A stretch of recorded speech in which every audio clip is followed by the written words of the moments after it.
pharmaceutical plant east of Raleigh, North Carolina. CBS News confirms possible federal charges being considered against former President Trump in a new election interference investigation could include conspiracy to defraud the U.S. Former prosecutor Scott Frederickson. This goes to the top of the most serious charges that the former president will face. This is of a constitutional dimension. We've never seen anything like this in the history of our country. A new threat from North Korea after the U.S. moved a nuclear submarine and other assets into place in South Korea. Pyongyang says it meets the conditions for a nuclear response.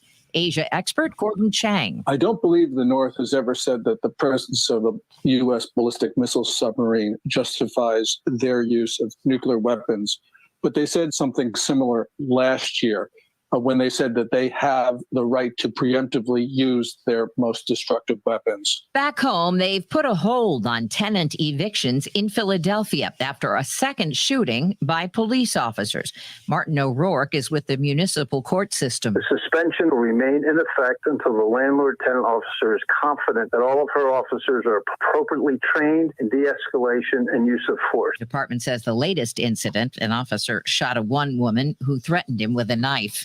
New Hope, your packages will keep arriving on time. The Teamsters Union will resume contract negotiations with UPS next week. Negotiations broke down 2 weeks ago when both sides walked away from the talks, blaming each other. Jenny Benenstein is a UPS worker in Los Angeles. We know how much money UPS makes because we literally make it for them every day. We see thousands of boxes every day. So it's very upsetting that UPS is profiting so much off of us and doesn't even want to give us like more than minimum wage. The current contract for UPS's 340,000 union workers expires at the end of the month. Jim Crisula, CBS News. He wrote about witches, children, and chocolate. Come with me. The Roald Dahl Museum in London has put up a sign outside warning visitors it condemns his undeniable anti-Semitism.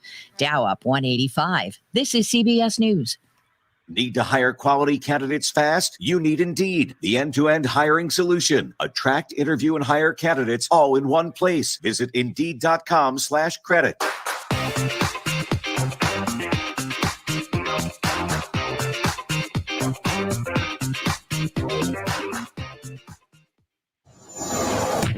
With news on WAUK The Shaw, I'm Stuart J. Waddles. Milwaukee firefighters made a disturbing discovery when they found a woman's body inside of a burnt car in an alley near Washington Park yesterday morning. Authorities haven't released the woman's identity, cause of death, or how she ended up in the alley. Neighbors claim the alley has gained a reputation as a, quote, dumping ground. Winger and Warrant are still coming, but Skid Row is out for a weekend show at the Waukesha County Fair. The oldest fair in the state started yesterday, and organizers say refunds will be given for the Saturday night snafu with the 80s rock bands. An illness has Skid Row canceling. The arrest rate for stolen cars in Milwaukee stands at only 6%. The latest numbers from Milwaukee police show out of nearly 9,000 car theft cases last year, only 525 people were arrested. For WAUK News, I'm Stuart J. Waddles. One call can do it all. Your business's message can be broadcast across the entire state of Wisconsin through the Civic Media network of stations, or we can focus the campaign in your hometown. We have the flexibility. You have the control. Civic Media, 608-819-8255. It's the Max Inc. Radio Concert Series at the Waukesha County Fair, Thursday, July 20th on the Whammy and Guitars for Vet stage, featuring Iron Plow, Karma Shotgun, and Talent. Music starts at 7:30, hosted by WAUK's Don Brown. The Waukesha County Fair on the Whammy and Guitars for Vet stage. Find more info at guitars4vets.org. Presented by WAUK 540 AM, The Shaw 101 FM, and Max Inc. Radio. We are local music. This summer, 540 AM WAUK has a new lineup. Yes, that's awesome. Starting at 6 a.m. Up North News, 8 to 10, The Earl Ingram Show. Mondays, 8 to 9, Under the Helmet with the Gravedigger, Gilbert Brown and Earl Ingram. 10 to 12, As Goes Wisconsin. At noon, Civic Media Network News. At 12:15, Town Call. 1 to 3, The Todd Alba Show. 3 to 4, Matt Flynn Direct. 4 to 6, The Devil's Advocate Advocates with Dom and Cruz at 6 to 7, The Maggie Dawn Show on 540 AM WAUK. US Kids presents What to Expect When You're Expecting a Teenager. Learning the lingo. Jelly. Jelly adjective. Jelly is a shorter, better way to say jealous. As in, Chloe, I am like so jelly of your unicorn phone case. You don't have to speak teen to be a perfect parent. Thousands of teens in foster care. Who's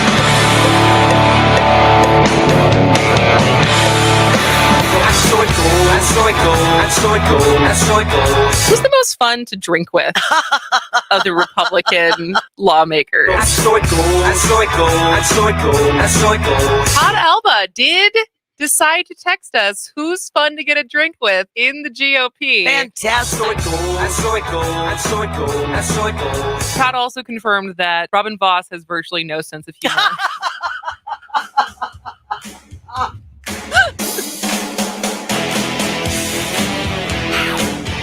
Moving Wisconsin forward, one joke at a time.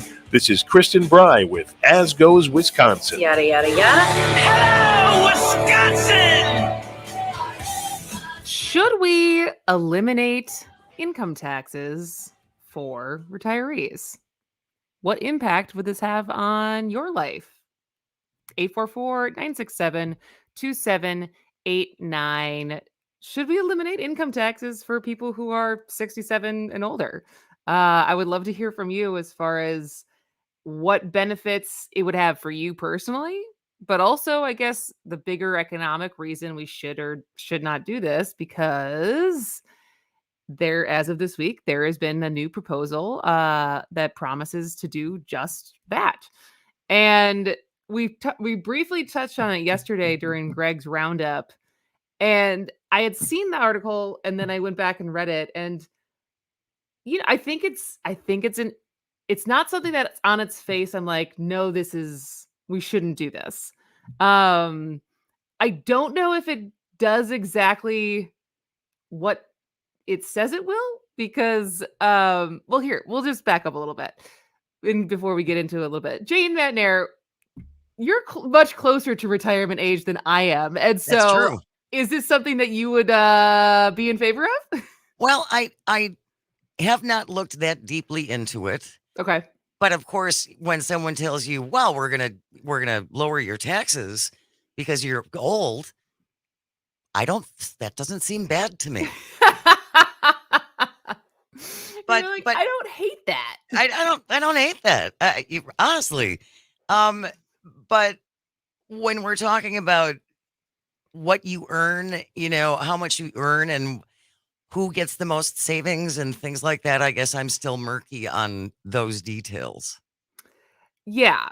So would love to hear from you. I guess just on its face, I will get into some of the details that have been released so far. But would love to hear your thoughts on whether or not Wisconsin should eliminate income taxes for retirees.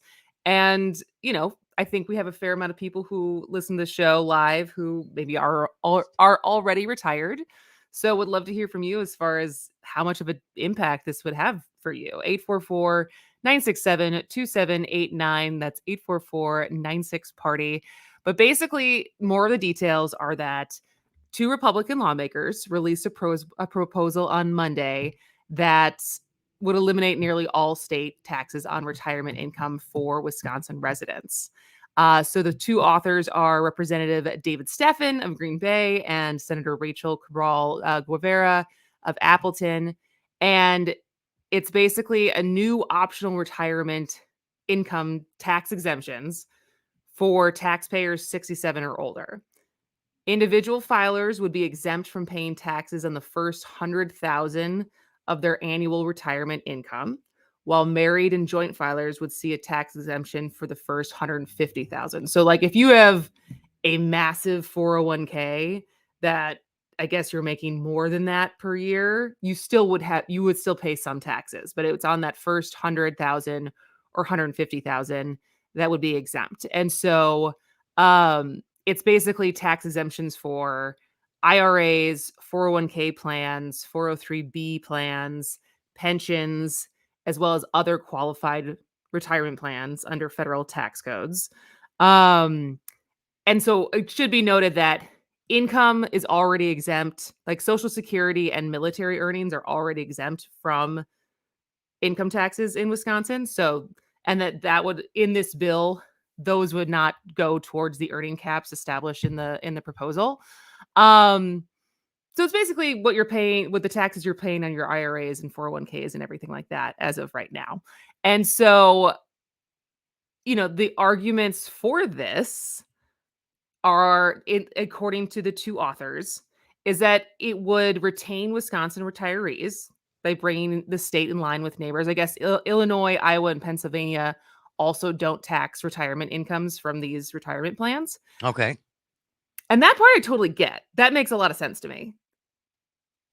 I'm less clear on the direct line between their other argument is that this would attract new employees. Yeah, I'm not seeing that.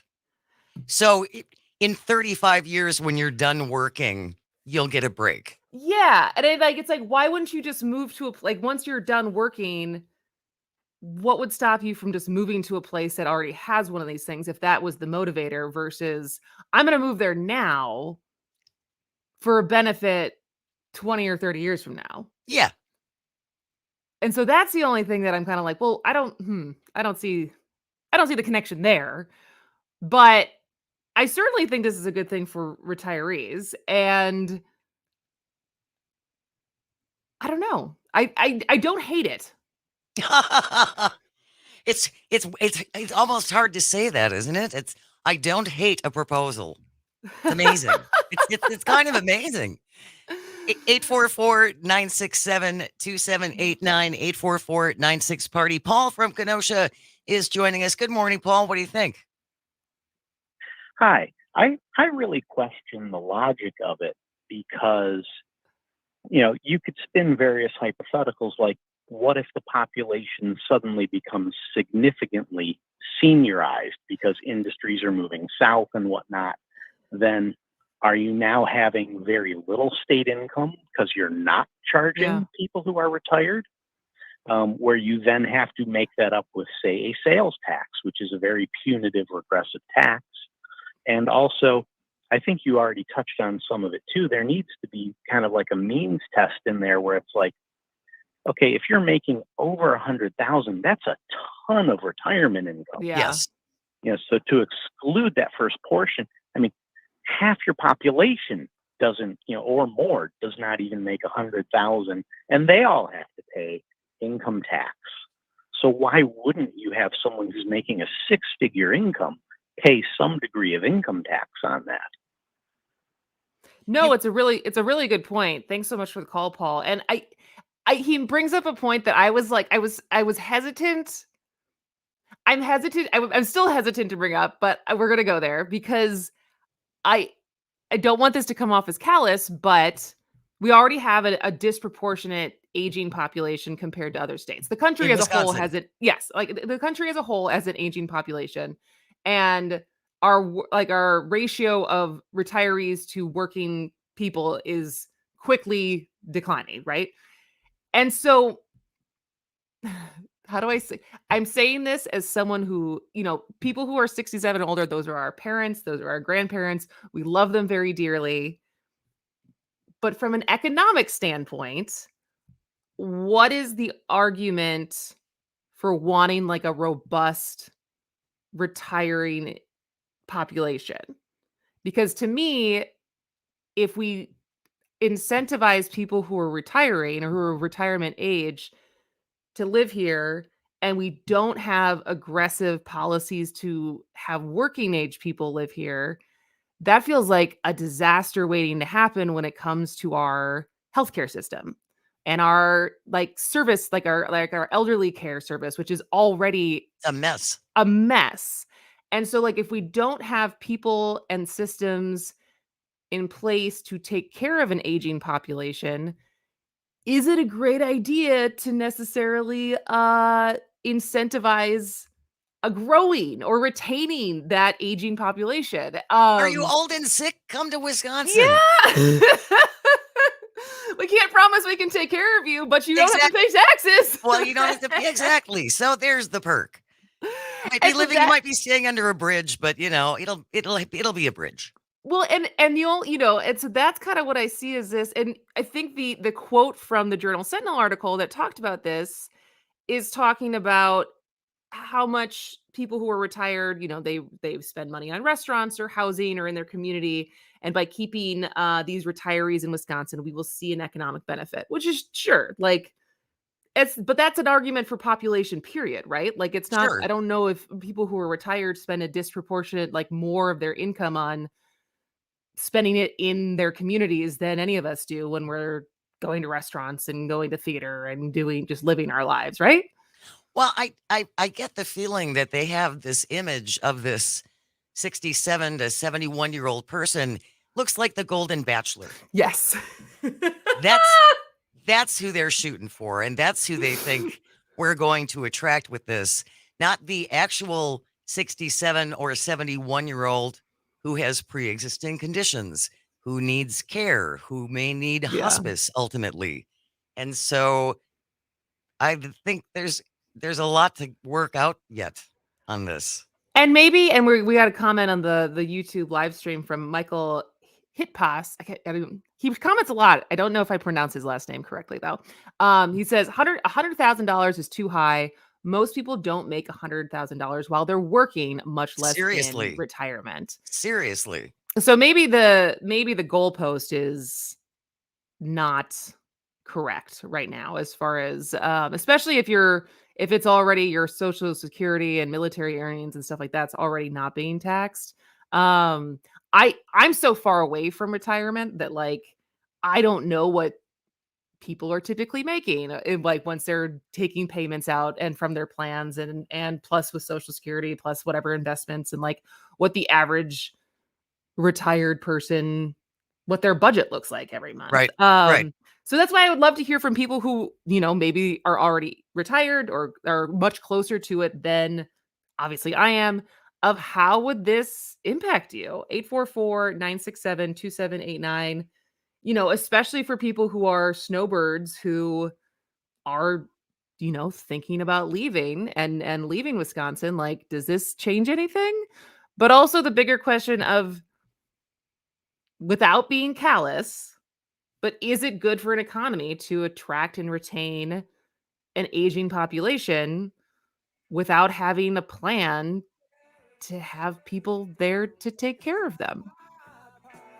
That's not callous. Is that not offensive? Okay. I'm just making sure. I'm not trying to be ageist. No. I would tell you. Thank you, Jane. All right, we're going to take a quick break. When we come back, we're going to keep the conversation going, take your calls and your text messages, and give away 2 more Brewers tickets. This is As Goes Wisconsin.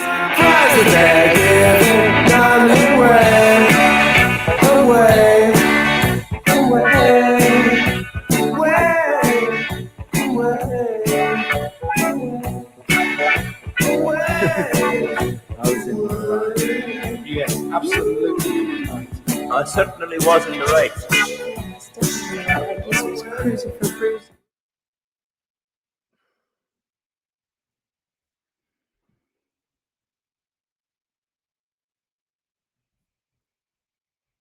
It's time to turn Fridays into Fri-Yays with WAUK.halfoffdeal.com. You'll find deals for spots around town like restaurants, spas, and events. This Friday at 8 a.m., you'll save 50% on tickets to the Milwaukee Air and Water Show, July 22nd and 23rd on the lakefront at Bradford Beach. That's right, save 50% on tickets for this year's Milwaukee Air and Water Show, July 22nd and 23rd. The Milwaukee Air and Water Show continues to be Wisconsin's premier free family event of the summer and one of the top air shows in the Midwest. Gates open up at 9 a.m. both days. Have a splash with the water show from 10 to 11:30. Be amazed with the air show at 12 p.m. and witness the Blue Angels around 3 p.m. For more details about the event, log on mkeairwatershow.com. Save 50%. See the show, the Milwaukee Air and Water Show, July 22nd and 23rd on the lakefront at Bradford Beach. Save this Friday at 8 a.m. at WAUK.halfoffdeal.com. That's WAUK.halfoffdeal.com.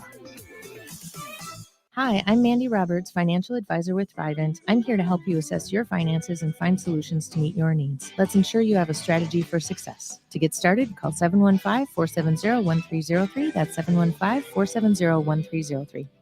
Join the conversation with your favorite hosts or shows anytime. Follow Civic Media on Twitter, Instagram, and Facebook. Share your thoughts on our social media channels wherever you are, whenever you want. The Civic Media network of local radio stations here for you. Here's your updated forecast on the Shaw. Partly cloudy skies this afternoon with highs around 82. Winds out of the west 10 to 20 miles an hour. Partly cloudy skies again tonight, lows around 57. Slight chance for scattered showers tomorrow, high of 82, mainly sunny. 82 Saturday with a chance for scattered thunderstorms. 84 Sunday, storms continue. For Civic Media, I'm meteorologist Eric Height. Currently, it's 75.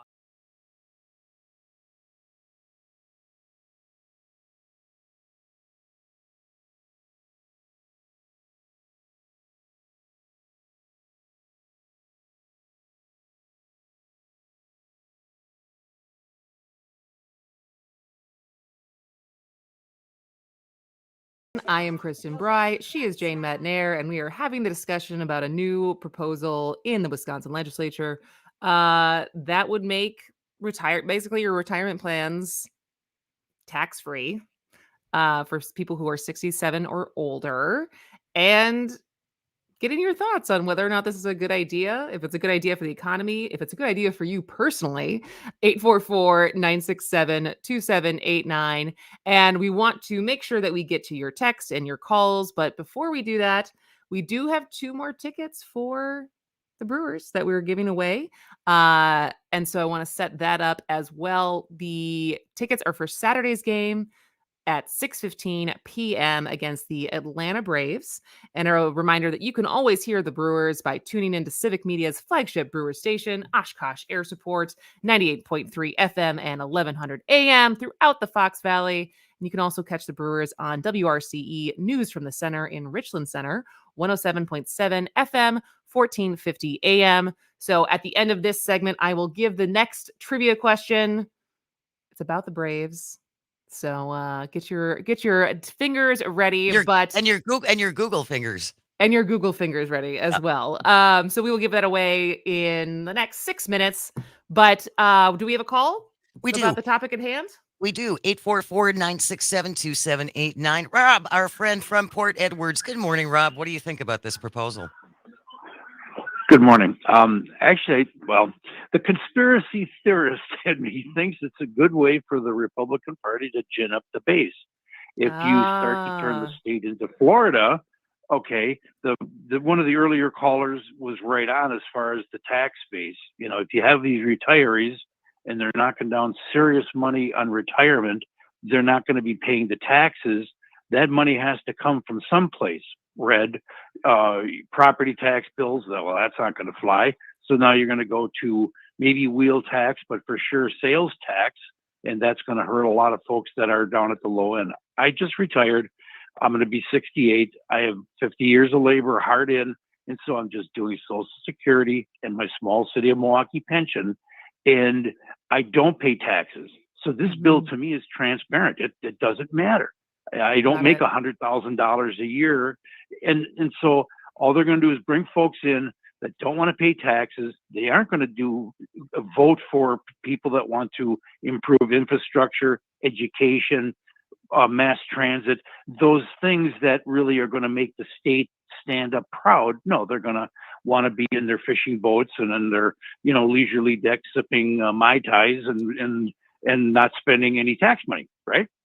That's my thought. It may sound conspiracy slighted, but it's pretty obvious. We have a text that kind of goes along with what you just said, Rob, too. If you want to check in, thanks a lot, Rob. 844-967-2789 from the 414. As a retiree, I obviously don't have a problem paying less in taxes, but I wonder if this isn't pandering to a group that has voted strongly Republican and is now starting to realize that Republicans really aren't working for them and considering alternatives. It may sound like I don't trust Republicans. Yeah, you got that right. That's super interesting. I mean, it's interesting to have people who are retired, both Rob and the texter, be like, well, this doesn't really affect me as written. It's like the Republican tax cut for the wealthiest people. This is a break for rich people. So this is a break for people who are retired, who've planned well. Yes. Or inherited it well. Or inherited well. That is also true. Because it's interesting. Simultaneously, I knew that I wanted to talk about this, but I saw in there's an Axios poll out of how many people feel like younger people feel like retirement is just out of reach. Never going to happen. So this was a survey conducted this month. And so 80% of respondents agreed that the point of working hard your adult life is to have a nice retirement. But only 49% said they feel like they're getting by and they feel like they're just getting by and unable to save for retirement.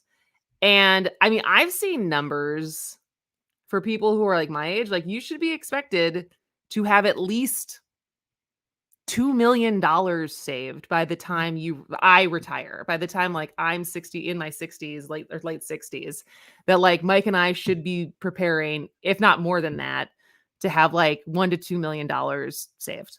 Wow. How are you at saving, my friend? We're getting there. I would say, like for me, I am back on course. Like I did really well in my 20s in saving when I was working in tech and making money. Yep. And then for about 4 years when I was like, I want to be a content creator. Yeah, let's do that. And trying to work my way into figuring out what that actually meant. I was certainly not saving and just making enough to like pay my bills. Yep. And now with a steady job, like I'm back to the point where I'm doing pretty well at saving 10% of everything I make. Good for which is you. great. But I'm also, like, I don't know if that's enough to have $1 million 30 years from now. Much less 2 million. Yeah. And so, in reality, there is a lot of people who they just think of, they know they should, but it is not necessarily realistic based on how much they're making and how much cost of living is. Exactly. So, all right. Well, before we go to break, I want to put out the trivia question. So if you know the answer to this, you can win tickets for Saturday night's Brewers game against the Atlanta Braves. This is the question. Many of us know that the Braves were in Milwaukee before they were in Atlanta, but what city were they in before they were in Milwaukee? So what city were the Braves in before they came to Milwaukee? 844-9.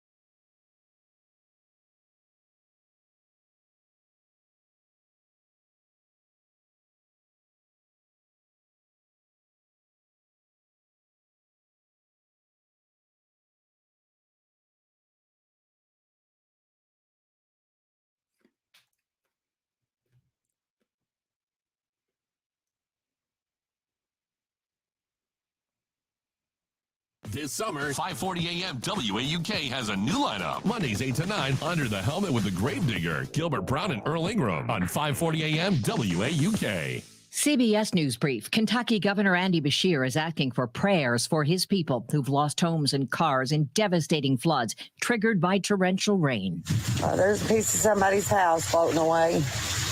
I love them. CBS News confirms possible charges against former President Trump in an election interference investigation include conspiracy to defraud the country. Legal analyst Thane Rosenbaum. Now a whole host of other indictments are possible, most especially the charge that Trump was responsible for what took place at the Capitol. The Federal Reserve's just unveiled a new payment system that'll let you send and receive money in a matter of seconds, 24/7. CBS News business analyst Jill Schlesinger. FedNow is launching with 41 banks and 15 service providers, including community banks and large lenders like J.P. Morgan Chase, Bank of New York Mellon, and U.S. Bancorp. CBS News Brief. I'm Deborah Rodriguez. Your hometown radio, refreshed, keeping you informed, entertained, and connected on the Civic Media Network, civicmedia.us. With news on WAUK The Shaw, I'm Stuart J. Waddles. The arrest rate for stolen cars in Milwaukee stands at only 6%. The latest numbers from Milwaukee police show out of nearly 9,000 car theft cases last year, only 525 people were arrested. Car thefts have the lowest arrest rate compared to other crimes in the city. The cops are everywhere. Pete Schwaba has a story about a pedal patrol locally. Bicycles are considered vehicles, and Waukesha County Sheriff's deputies are out patrolling on those two wheels. The department says Bugline Trail and parks in Sussex are particular areas of pedaling for two bike unit cops. Police say bicyclists must obey the same rules of the roads as powered four-wheel vehicles. Winger and Warrant are still coming, but Skid Row is out for a weekend show at the Waukesha County Fair. An illness has Skid Row canceling. For WAUK News, I'm Stuart J. Waddles. It's the Max Inc. Radio Concert Series at the Waukesha County Fair, Thursday, July 20th on the Whammy and Guitars for Vet stage, featuring Iron Plow, Karma Shotgun, and Talent. Music starts at 7:30, hosted by WAUK's Don Brown. The Waukesha County Fair on the Whammy and Guitars for Vet stage. Find more info at guitars4vets.org. Presented by WAUK 540 AM, The Shaw 101 FM, and Max Inc. Radio. We are local music. Hey, this is Lindsay Kindred at 540 WAUK The Shaw. At Civic Media, we love our local communities and want to share your stories. Submit your local event and we'll let our listeners know. Email me, Lindsay Kindred, at info@civicmedia.us. That's info@civicmedia.us. This summer, 5:40 a.m. WAUK has a new lineup. Yes, that's awesome. Starting at 6 a.m. Up North News, 8 to 10, The Earl Ingram Show. Mondays, 8 to 9, Under the Helmet with the Grave Digger, Gilbert Brown and Earl Ingram. 10 to 12, As Goes Wisconsin. At noon, Civic Media Network News. At 12:15, Town Call. 1 to 3, The Todd Alba Show. 3 to 4, Matt Flynn Direct. 4 to 6, The Devil's Advocates with Dom and Crute. And 6 to 7, The Maggie Dawn Show on 540 a.m. WAUK. When you're high, you feel different. You think different, you talk different, you draw different, you listen to music different, but you probably knew that. Problem is, you also drive different, and not in a good way. That's why driving high is illegal everywhere. So if you're high, just don't drive. Make a plan to get a sober ride. I'm giving you a long look every day, every day, every day, every day I write the book. Chapter 1, you didn't really get along. Chapter 2. Welcome back to As Goes Wisconsin. I am Kristen Bry. She is Jane Matinaire. And before we get to the headlines, the good, the bad, and the interview of the year, we are asking a trivia question for someone to win the Brewers tickets, 2 Brewers tickets for Saturday's game at 6:15 p.m. against the Atlanta Braves. And the question is, many of us know that the Braves were in Milwaukee before they were in Atlanta, but what city were they in before they were in Milwaukee? 844-967-2789 is the number. Tom from Mount Pleasant is joining us. Good morning, Tom. What is your answer? And I didn't cheat, and I hope I'm right. Boston. Boom! You did not cheat, and you were right. That is correct. The Braves were founded in Boston in 1871, as originally they were the Red Stockings. But by 1912, they were known as the Boston Braves. And then there you go. So good job. Congratulations. Who are you going to take to the game? Well, thank you. Thank you. And so my father played for the St. Louis Brown Stockings. Oh, wow. And that was originally, yep. So baseball is my life, 55 years. Oh, that's really cool. That is really cool, Tom. That is very cool. Well, yeah, that is correct. Do you have someone that you're going to take to the game this weekend? Well, I'm going to have to spin the bottle, you know. Well, I hope you enjoy. The tickets are they're on the club level. They are great seats. It's very easy to get concessions when you're on the club level. And so when you go, don't forget to take a picture, tag Civic Media, tag us if you can. But I hope you have a great time, Tom. And don't hang up, Tom. Okay, I gotta get a little info from you. Okay. All right. Thank you very much. Thank you. Thanks, Tom. Well, there you go. Yeah. So the they moved to Milwaukee in 1953 with a roster of star players like Hank Aaron, Eddie Matthews, and Warren Spahn. I don't know if I pronounced that right. The Milwaukee Braves won the World Series in 1957. Despite the team's success, fan attendance declined, and the club owners moved the team to Atlanta, Georgia in 1966, where they obviously have been ever since. So that congratulations to Tom. But moving on to headlines for the day, the good, the bad, and the interview of the year. So the good, Governor Evers, we've talked a lot about on this show, the move to for like the literacy issues that we have right now with our school-aged kids, and the push to change how our public schools are teaching reading to more of a phonics-based lesson plan. And as of this week, Governor Evers has signed a sweeping reading literacy bill into law. So this is from WPR. Reading instruction for Wisconsin's youngest students will be revamped under a new law signed by Tony Evers this was yesterday. So the state's going to spend $50 million to create a new literacy office, hire reading coaches, and shift away from what has been known as balanced literacy to a science of reading approach. And so we've had Alan Borsick on the show a fair amount to talk about this. I know Quentin Claiborne we've talked about this with, but it's basically the difference of the kids will now be taught with more of an emphasis on phonics.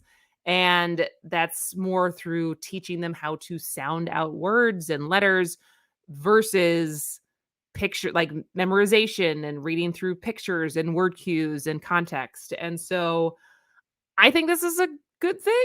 I mean, at least we're doing something. I've been kind of harping on the fact that it feels like when it comes to education, there's a lot of attention and prioritization on things that don't move the needle, like bathroom bills and, what songs you can sing. And so this feels like something that actually is productive, and there's evidence as far as what could make the difference when it comes to reading and reading comprehension. So I think that this is a good thing. Now, the bad. So this is something that is budget related, which, the budget has been signed into law. We're moving forward. There's, it's done. And there was a lot of talk about the things that didn't make it into the budget as far as what was proposed for Tony Evers' proposal originally. There was like 500 different things that right off the bat were cut. And we've talked a lot about how different the Tony Evers' proposal was compared to what the Republicans wanted to sign. And this one is something I don't quite understand why it didn't make it in. So, Wisconsin is largely a state of small towns and cities. And we've talked a lot about the shared revenue bill, and that is, that it was separate from the budget, but it did get done. So there is more money that's going back to small communities, which is good. But, Wisconsin's small communities could be getting more money from, there's billions of federal dollars allocated to infrastructure and renewable energy projects, like upgrading drinking water systems, which we know is a big deal because of PFAS across our state, or like purchasing electric buses, or there is a lot of money out there from the infrastructure bill. But but it takes applying for grants to get some of that money. And that's a complicated process from what I understand. I've never applied for a grant, and I think it's largely because I'm every time I've ever looked at an application, I'm going this seems really hard. And your imposter syndrome gets in there. You're I'm not going to do this. But that's a job. Isn't grant writing a job? Yes, absolutely. There is at many nonprofits, that is a job for a specific person, knowing how to apply for these grants. And if you think about the amount of towns and villages that we have across the state that are, population 5,000 people and less, let alone 1,000 people and less, they don't necessarily have the resources to have someone dedicated to figuring out like the very like time consuming application process. So originally, and I don't know how this is like, I got this from Wisconsin Watch, and this was only reported on recently, but in Tony Evers' proposal, he had a proposal in there for $960,000. So less than $1 million, less money than we are now giving the Packers to host the draft, which I'm in favor of, but I'm just saying to put into context of this is not that much money. No. And it was basically a creation of a 5-person resource team to help local governments identify and apply for federal and state grants. So it's basically the salaries for people who would help all these different towns, these grant writers, get money for projects in their towns. And it was just flat out rejected by the Joint Finance Committee. And with no, like, there's, and in it, there was no comment from any of the Republicans who rejected it of like, why? Why? And that just feels like most of these guys represent small towns or smaller towns that could benefit from a grant writing proposal team that like is a resource for the entire state to get access to funds that could help their communities that's outside of, the general fund for Wisconsin. And I'm just so confused as to why this isn't a thing, especially when there is a lot of money out there to be had. And it's almost like they don't care about these smaller towns and villages. And I am curious why more people who live in these communities who need assistance from the state and the federal government aren't contacting their lawmakers with regularity. Yeah. And I know it's an endless frustration, and you probably only even get to leave a voicemail, if that. But that's the only way things are ever going to change, is for people to speak up and talk to your electeds about what you want them to do, not what they want to do, because they know better than you. Yeah. But it just feels like an example of something that feels like it should be a no-brainer. It's like it was not that much money.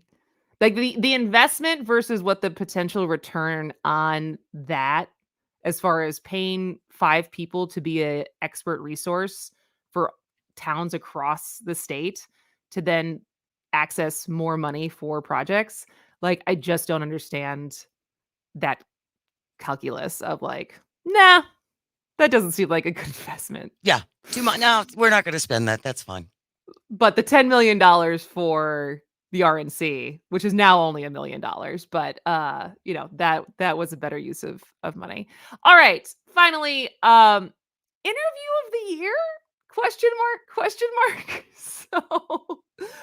So from the same YouTuber who brought you the Kia Boys documentary, which has more than 6.8 million views on YouTube, comes a hard-hitting interview with none other than U.S. Senator Ron Johnson. Ron Johnson talks to this Tommy G, filmmaker. Okay. So I will give credit where credit is due. The Journal Sentinel did write this up, Bill Glauber and Lawrence Andrea, but I did hear this on Devil's Advocates yesterday. They were talking about this, and I was like, wait, what? So this is a guy, sorry, I have his YouTube up. So this is a guy, Tommy G, who on his YouTube says, I make the craziest documentaries on YouTube. He has 800,000 subscribers. And I think he came on a lot of people's radar last year when he made a YouTube video / what he calls a documentary. Not a documentary. Of hanging out with Kia Boys in Milwaukee. Who are stealing cars. And, he did, and it went mega viral. Like I said, it has like 6 million views. But I think specifically in Milwaukee, there was a lot of debate over the fact that here's this kid, despite all of the journalists that we are employed in the Milwaukee area, who got such access to these kids that is like wreaking havoc on the city, and how he got them to talk to him. And it was, it was kind of a big deal as far as what he made with that. So now he's gone to DC in the attempt to investigate corruption in Washington, D.C. And it featured only one lawmaker, Ron Johnson. Wow. And Wow. because Ron Johnson was the only member of Congress who agreed to an interview. Boy, Ron's looking for any outlet except for civic media, right? I guess. Well, he used to go on the Devils, I guess, with some frequency. Not anymore. Not anymore. But it's a 20-minute documentary. We'll link it in today's show notes if you're interested. But a lot of the questions are, they're about Jeffrey Epstein. They're about who actually killed JFK. Oh, okay. So, tapping into hard-hitting current stuff, topics and issues. And, not surprisingly, Ron Johnson did say it's certainly possible that the government was involved in the JFK assassination, and that he is, it's certainly very fishy about the death of Jeffrey Epstein, and that we should look into that more. And that, he actually thinks that Robert F. Kennedy is a remarkable character, and they share a lot of views about the coronavirus pandemic. So that's good. There you go. Tommy G asking the hard questions of Ron Johnson on his new Investigating Corruption in Washington, D.C. documentary. All right, when we come back, 3 headlines and a lie. Jane, are you ready? I'm ready. All right, we'll be back in a minute. This is As Goes Wisconsin.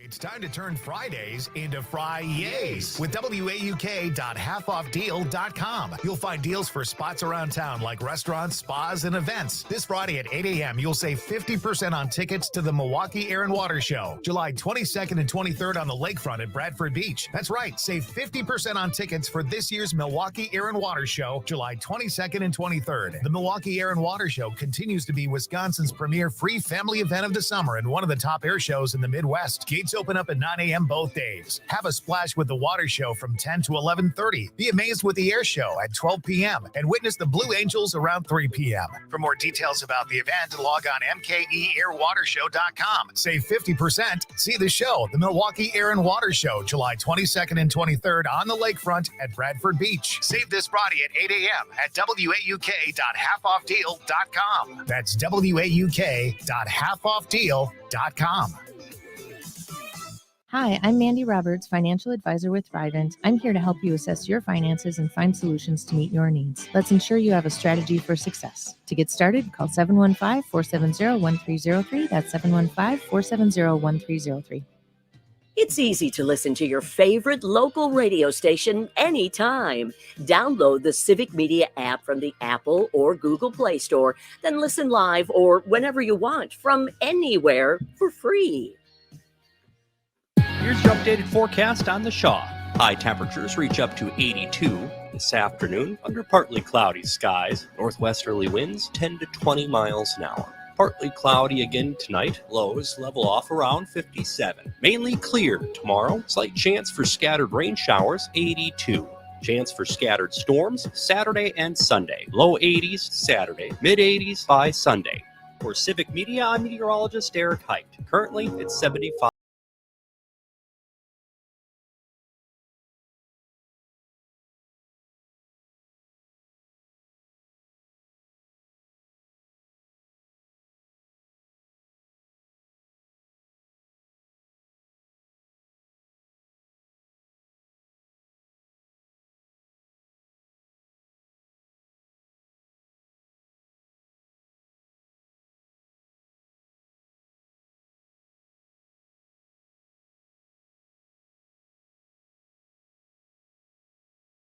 She is Jane McNair, and we are going to play our weekly game of 3 headlines and a lie. All right. So three of these headlines are real, and one is fake. So we're going to see if Jane can spot out the fake one. You are always welcome to play along at home and see if you know which one is real and which one is fake. So, Jane, are you ready? Let's do it. All right. So, number 1. Sea turtles have 3,000-year-old routines.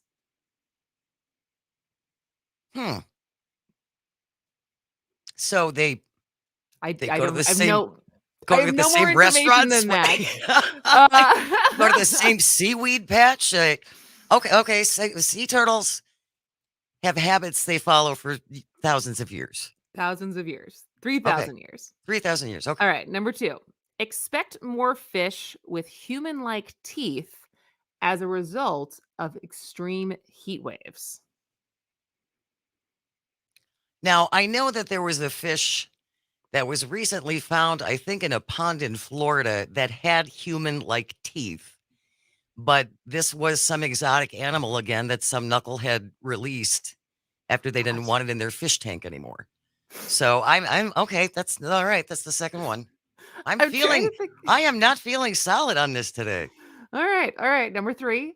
Wiz Khalifa throws out first pitch at Pirates game while on shrooms. Okay. I wonder how good his aim was. Maybe it improved. All right. And number 4, virtual pet website Neopets plans $4 million comeback. These are tough. Usually I feel I have a better grasp on All the right. I will news. read all 4 again. All right. Number 1, sea turtles have 3,000-year-old routines. Number 2, expect more fish with human-like teeth as a result of extreme heat waves. Oh, freaky. Number 3. Just It's like I'm trying to imagine. Sometimes I've seen photoshops of like babies and they give them like a full smile or like real With eyebrows, adult like an teeth. adult's eyebrows. You're like, God, that looks weird. Number 3, Wiz Khalifa throws out first pitch at Pirates game while on shrooms. And number 4, virtual pet website Neopets plans $4 million comeback. All right, I'm going with the sea turtles is the one that's true. That is true. That is true. You're trying to guess the one that's fake. Oh, rats. And here I thought I had it all locked up, Kristen. One of those. So many times. I know. I know. There's a lot going on in here. I know. Okay, sea turtle is true. Wiz Khalifa is probably true. I'm going with the lie is the fish with the teeth. Ding, ding, ding, ding, ding. Really? You got it right. Yes, that one is fake. Wow. The other 3 are real, though. But yeah, so no, you don't, at least for now. I would like to hear more about this other random story you found with a fish with human-like teeth. Yeah, that was just freaky. I think it was in Florida. I'll see what I can find. Of course it was in Florida. Well, everything, right? Everything happens in Florida.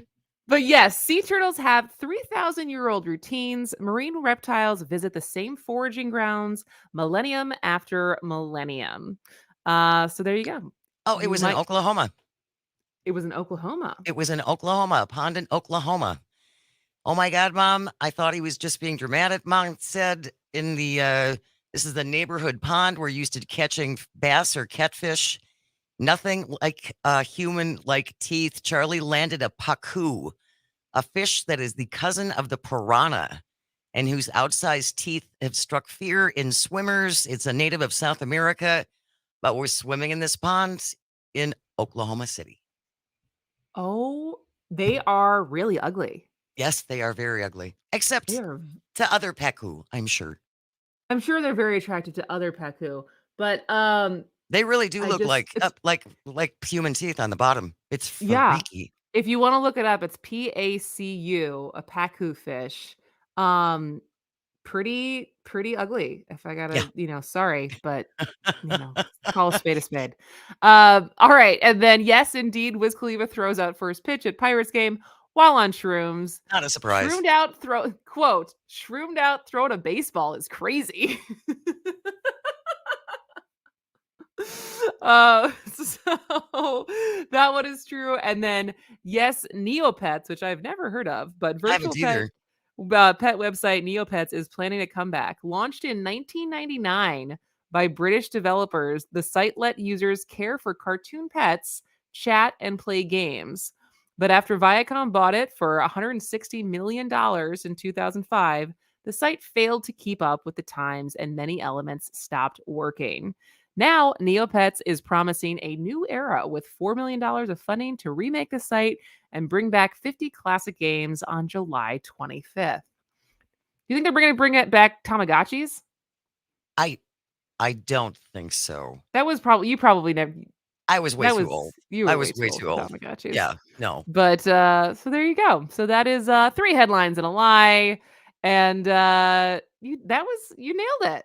I am really. It was tough.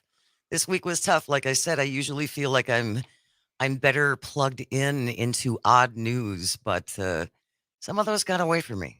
So it was a good guess. It was a good guess. Yeah.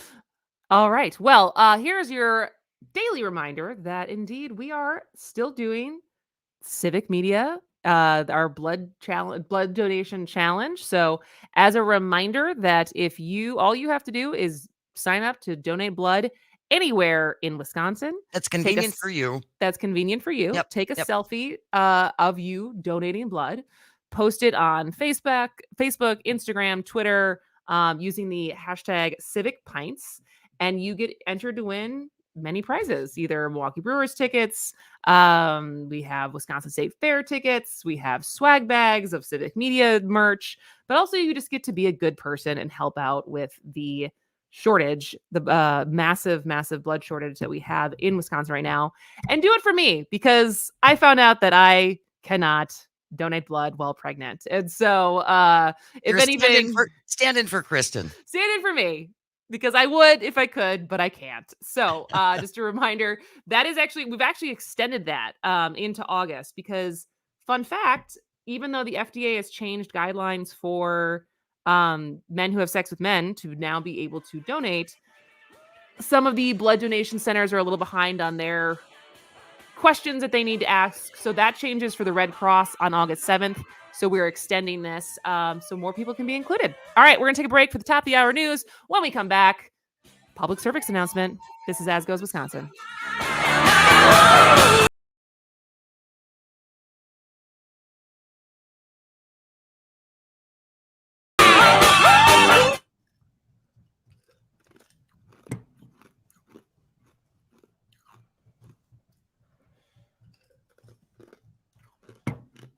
This summer, 5:40 a.m. WAUK has a new lineup. Yes, that's awesome. Starting at 6 a.m. Up North News, 8 to 10, The Earl Ingram Show. Mondays, 8 to 9, Under the Helmet with the Grave Digger, Gilbert Brown and Earl Ingram. 10 to 12, As Goes Wisconsin. At noon, Civic Media Network News. At 12:15, Town Call. 1 to 3, The Todd Alba Show. 3 to 4, Matt Flynn Direct. 4 to 6, The Devil's Advocates with Dom and Crute. And 6 to 7, The Maggie Dawn Show. On 5:40 a.m. WAUK. It's never personal, only politics. The Devil's Advocates Radio Show with Dom and Crute. Weekdays from 4 until 6 on your local Civic Media radio station and on the Civic Media app.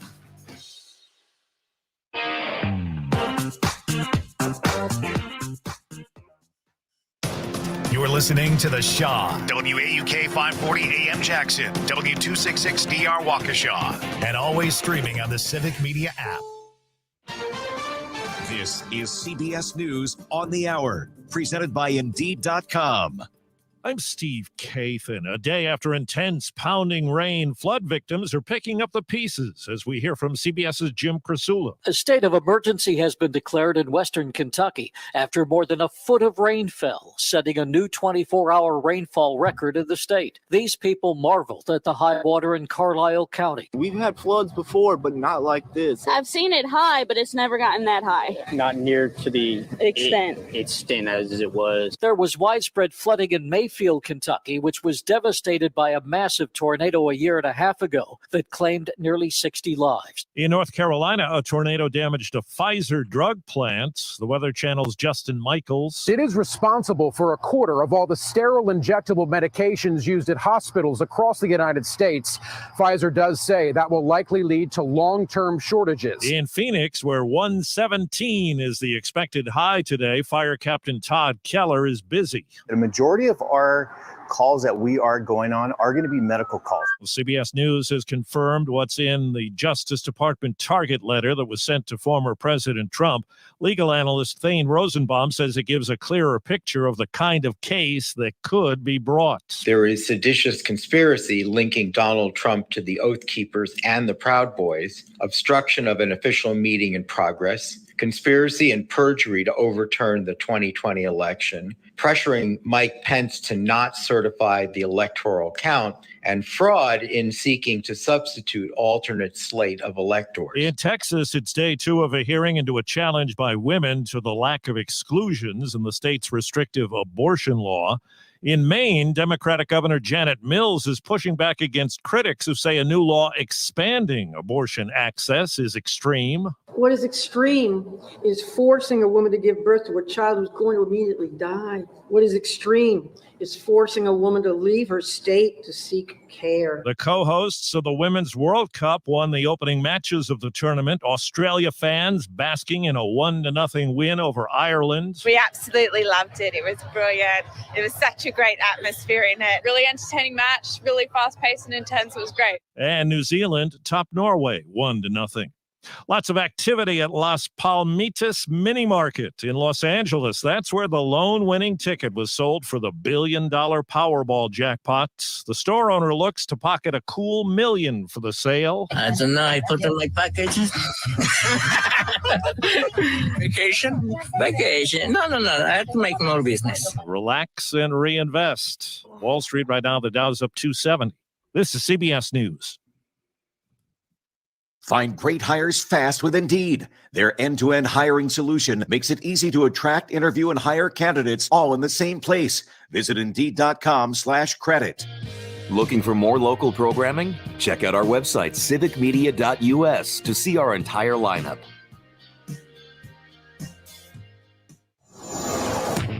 With news on WAUK The Shaw, I'm Stuart J. Waddles. The search for a teenage driver who led Franklin police on a high-speed chase over the weekend has ended, as officers have discovered the 17-year-old's body in a local quarry.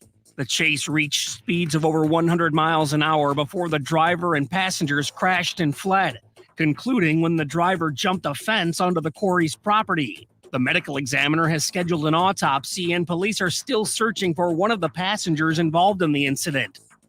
5 Milwaukee aldermen are taking a firm stance against using city funds for stadium repairs, insisting that the Brewers should seek private sector funding, use some of their own money, and obtain the rest through credit. Lawmakers have been trying to secure nearly $400 million in taxpayer dollars to maintain American Family Field and ensure the Brewers' long-term presence in Milwaukee. For WAUK News, I'm Stuart J. Waddles. It's the Max Inc. Radio Concert Series at the Waukesha County Fair, Thursday, July 20th on the Whammy and Guitars for Vet stage, featuring Iron Plow, Karma Shotgun, and Talent. Music starts at 7:30, hosted by WAUK's Don Brown. The Waukesha County Fair on the Whammy and Guitars for Vet stage. Find more info at guitars4vets.org. Presented by WAUK 540 AM, The Shaw 101 FM, and Max Inc. Radio. We are local music. Hey, this is Lindsay Kindert at 540 WAUK The Shaw. At Civic Media, we love our local communities and want to share your stories. Submit your local event and we'll let our listeners know. Email me, Lindsay Kindert, at info@civicmedia.us. That's info@civicmedia.us. This summer, 5:40 a.m. WAUK has a new lineup. Yes, that's awesome. Starting at 6 a.m. Up North News, 8 to 10, The Earl Ingram Show. Mondays, 8 to 9, Under the Helmet with the Grave Digger, Gilbert Brown and Earl Ingram. 10 to 12, As Goes Wisconsin. At noon, Civic Media Network News. At 12:15, Town Call. 1 to 3, The Todd Alba Show. 3 to 4, Matt Flynn Direct. 4 to 6, The Devil's Advocates with Dom and Crute. And 6 to 7, The Maggie Dawn Show on 5:40 a.m. WAUK. Don't let biased algorithms or degree screens or exclusive professional networks or stereotypes, don't let anything keep you from discovering the half of the workforce who are stars. Workers skilled through alternative routes rather than a bachelor's degree. It's time to tear the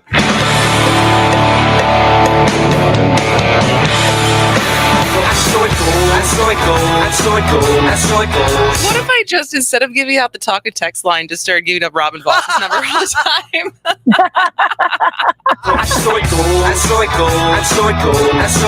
844-96-party. What is it?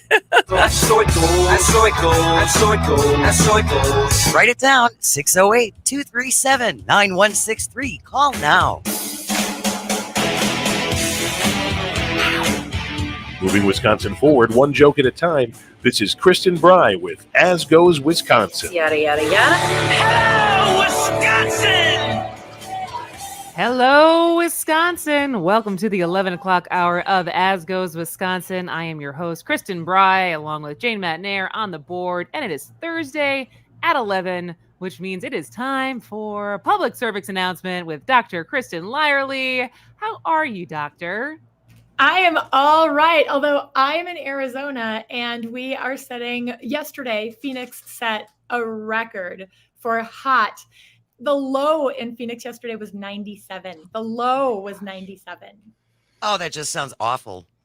I feel like every morning this week when I've been reading the headlines and stories, almost every day there's something about how hot it is everywhere. Yeah. And, apparently this happened in 1974.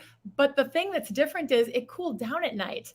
But Phoenix has been built up so much with so much pavement that it can't cool down in between these really hot days. So this is another one of those ways where we have not taken care of our environment appropriately. And now we are suffering the consequences. Let's be thoughtful, people. Health problems result if we are not thoughtful in the way that we build our environment and the way that we take care of each other. Absolutely. So how are you staying cool? I am inside. Air conditioning. Yeah, absolutely. All right. Well, let's get right to it. If you have a question for Dr. Lylerly, feel free to text us or call us 844-967-2789. That's 844-96-party. Or if you're listening to the podcast, you can shoot us an email at asgoeswisconsin@civicmedia.us. But we do have a question from a listener that came in after our segment last week. Hello, I have a question for Dr. Lylerly for public service announcement, please. I know frequent porn use can lead to health problems for men, such as erectile dysfunction. Are there any similar health problems that can develop for women? So I'm going to cut to the chase right away with this question because the research on the effect of porn is really like chicken and egg. We don't know. It's all over the place. You can prove almost anything because, think about it. How do we get this information? Well, it's surveys. Well, who takes surveys? Is it people who are willing to talk about sex? Your friends who are not willing to talk about sex are not going to take these surveys. So again, the data is all over the place. And ultimately, it comes down to individuals and what is important to you, what your values are, how comfortable you are, and what happens in your world, like so many other things that involve our health. Having said that, though, I would want our listeners to know that a third of the people who use porn are women. Women are less likely to use it, and they tend to use less when they do use it. But I mean, that's a pretty substantial amount of women that use porn. Yeah, Are you absolutely. surprised by that? No. I don't know what that says about me, but no.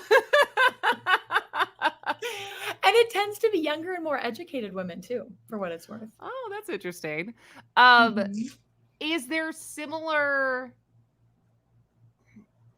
I don't know, because I don't know if it's studies, but as far again, because you say it's so much of this is self-reported of like porn addictions among women, is that as common, or do we not really have information about that? Well, does porn cause porn addiction, or is there some sort of a personal thing that causes people to seek out porn? See the chicken egg thing? Yeah. Well, I guess when I think of whenever I've heard about, kind of the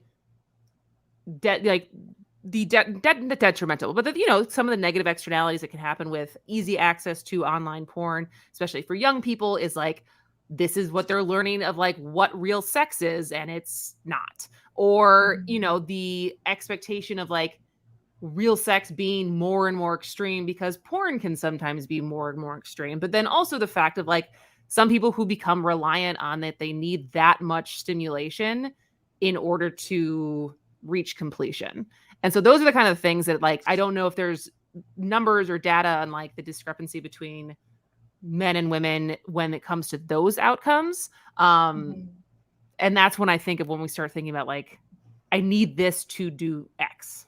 Well, I think what some of the data shows, and again, like this is not conclusive, but some of the data shows that women who use porn, whether it's with their partners or alone with masturbation, they tend to have higher sexual satisfaction, not only for themselves, but also with their partners, because they seem to have a better understanding of how their body works, and they seem to be more confident in those interactions. And a recent study out of Valparaiso substantiated that finding. Now, let's talk about education and people who are using porn for education, because we know that sex ed is something that a lot of schools are not teaching, and a lot of people are getting to the point of sexual maturity without having really learned about what that means. Those are the people who are getting their information from porn sites and may feel that porn is the same as sex, which, let's be clear, it's not. Porn is entertainment. So again, we come back down to what are the individual circumstances in your life? Is this something that is augmenting your own sex life? Or is this something that you're using to replace a gap, an educational gap, and you're getting bad information? That's super interesting. This is a public service announcement on As Goes Wisconsin with Dr. Kristen Lylerly. And the question was a question about if the assumption that is, I guess, not substantiated, that frequent porn use for men can lead to health problems. And the original question was, is there health problems that can develop for women? But it sounds like both are not necessarily, there's not really proof that either is true, that there's actual health, negative health outcomes from frequent use for men or women. 100%. I mean, some studies say that there are bad outcomes. Some studies say that there aren't bad outcomes. And then when you look at who is hosting the study, there you have to consider the source, because there are certainly groups out there that want to suppress free sexuality and information that's out there. And then there are other groups that want us to be able to learn more about that. So this is really complicated, and it's all tied into how our society approaches sex and sexuality. If you do these same studies in places like Sweden, you get very different results, because they're much more open and they're much more receptive to education and having conversations about sex. But I think one really important point to make is many people, I would venture to say most people, have some sort of sexual contact in our lives. So education, real evidence-based, true education would benefit most of us. Are you saying that there's a porn lobby? That's what I got out of what you just said. Who's behind some of these studies? I was like, I feel like the porn lobby is probably fun to party with. I'm not familiar with a porn lobby, But I don't even know where to go with that. I know. That's just where my head went. All right. So moving on to our second topic before we go to our first break. Let's talk about pooping, because everybody poops. And the question sometimes becomes of what is the amount of pooping that people should be doing, given I think there's an old wives' tale that to be healthy, it should be every day. But there was a new study that came out that says if you are only pooping every 3 days or more, that it could be linked to cognitive decline. So like, what is the actual medical advice as far as like, what does being regular actually mean, Dr. Lyerly? Okay, so first, the cognitive decline thing, that's another chicken and the egg. Okay. So are they pooping less because of the cognitive decline, or is the pooping causing cognitive decline? So I wouldn't even don't even pay attention to that. Okay. But how often do you poop? Well, I feel like there's a weird thing because I'm pregnant right now. So it's been very all over the place. Yeah, so the pregnancy has changed it. Yeah, absolutely. I've also heard that I recently saw a clip of women talking about that your first poop after you give birth is almost harder than giving birth itself. Unless you poop. So I have that to look forward to. That makes it easier. What'd you say? Unless you poop while you're giving birth, and that makes it easier. Although the first baby is not a pretty one. Yeah, but that does happen, doesn't it, Dr. Lyerly? Well, yeah, I mean, you've got that big head coming through the birth canal and it squeezes everything that's already in there out. And I mean, your rectum is right there. So it's not unusual to poop. And a lot of people are really worried about pooping during a vaginal delivery, but it happens all the time. Do not fear. We know how to take care of it. That's the least of your worries. Well, that's good to know. So for people who are not pregnant, what is kind of a standard rule of thumb as far as measuring their healthy bowel movements? Totally depends on you. It could be 3 times a day. It could be 3 times a week. As long as your poop is of kind of a normal consistency, so not too loose, not too solid. If you're not having to strain to get it out, that's not good for your muscles. It's not good for your rectum. Your rectum can actually prolapse or come out if you do too much straining. So that's something you don't want. I know. Do you know about the poop scale? The Bristol stool scale? No. I've never heard of a poop scale. Oh, this is cool. Doctors use this. It's a 7-point scale that goes from severe constipation to severe diarrhea. And we ask people, it has pictures, and we ask people to point at the picture that looks like their poop. There you go. Now that sounds like a fun party game. Jane's like, I feel like Jane's been extra quiet. She's like, both these topics, geez. Is this something you could look up online and then find get some diagnosis of what that says about your health, depending on where you are on the scale? Oh, for sure. You want to be in the middle of the scale when you've got some easy to push out kind of fluffy poop, but not too fluffy. And, think about all of the things. Are we going to break or something? We got 1 minute left. Oh, good. Okay. Think about all the things that affect how you poop. It's how are you eating? What are you eating? Are you hydrated? What kind of medications are you taking? What's going on with your body? Are you pregnant? There are so many different things that change and affect the way that you poop that, lots of opportunities to improve things. Lots of opportunities to improve your poop. That's what I'm taking away from this. All right. When we come back, we're going to talk about Alzheimer's and the new FDA approved drug that has a lot of hype around it. So we'll get Dr. Lyerly's opinion on that. Again, if you have any questions that you would like to ask the doctor, 844-967-2789. This is As Goes Wisconsin.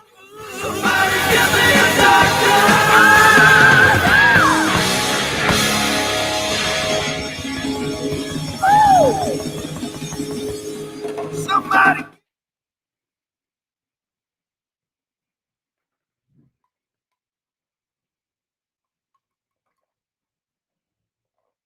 It's time to turn Fridays into Fri-yays with WAUK.halfoffdeal.com. You'll find deals for spots around town like restaurants, spas, and events. This Friday at 8 a.m., you'll save 50% on tickets to the Milwaukee Air and Water Show, July 22nd and 23rd on the lakefront at Bradford Beach. That's right, save 50% on tickets for this year's Milwaukee Air and Water Show, July 22nd and 23rd. The Milwaukee Air and Water Show continues to be Wisconsin's premier free family event of the summer and one of the top air shows in the Midwest. Gates open up at 9 a.m. both days. Have a splash with the water show from 10 to 11:30. Be amazed with the air show at 12 p.m. and witness the Blue Angels around 3 p.m. For more details about the event, log on mkeairwatershow.com. Save 50%. See the show, the Milwaukee Air and Water Show, July 22nd and 23rd on the lakefront at Bradford Beach. Save this Friday at 8 a.m. at WAUK.halfoffdeal.com. That's WAUK.halfoffdeal.com.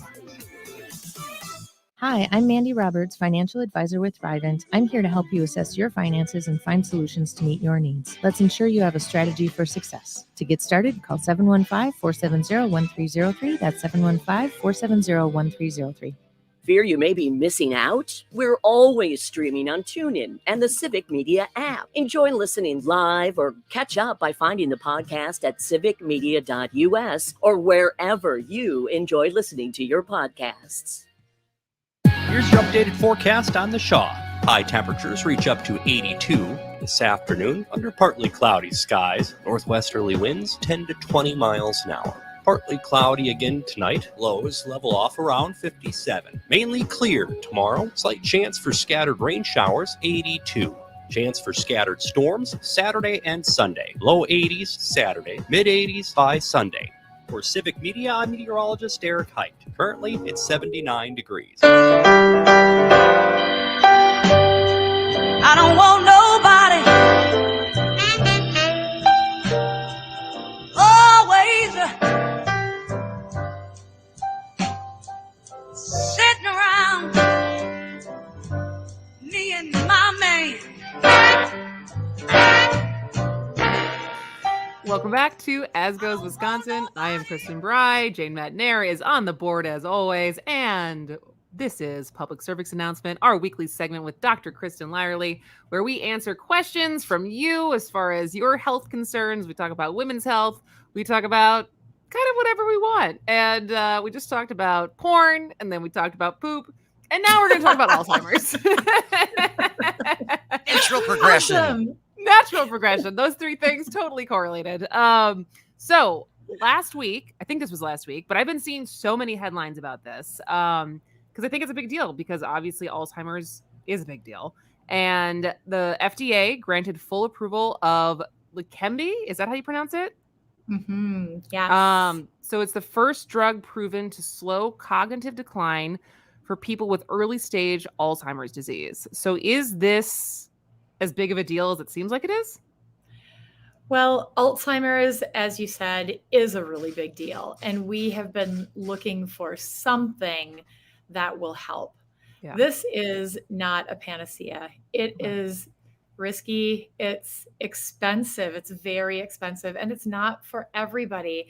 It's really only for people who are in the early stages of Alzheimer's. So people with mild cognitive impairment or dementia. This FDA full approval makes it much more affordable, but the price tag is still going to be really high for most people who are on Medicare. So it's not going to be accessible for a substantial number of people who would benefit from it. So what, I know there's a great, is it HBO? I think that has a great documentary about Alzheimer's. Like, what do we actually know so far? As far as every once in a while, it's like, what can you do individually? Is it genetics? Like, what do we actually know as far as any attempt individually you can make to prevent Alzheimer's? Hey, Alzheimer's is not the only form of dementia. There are lots of different kinds of dementia out there. And sometimes they are genetic and sometimes they are just kind of age related. And, the best advice that I can give, and this is really general and it's going to sound very generic, but diet, exercise, a healthy living, being engaged in social circles and having something that you care about. So you're having to think about it instead of just falling into that trap where you are, watching TV. Like stimulating your mind has been shown to reduce cognitive decline.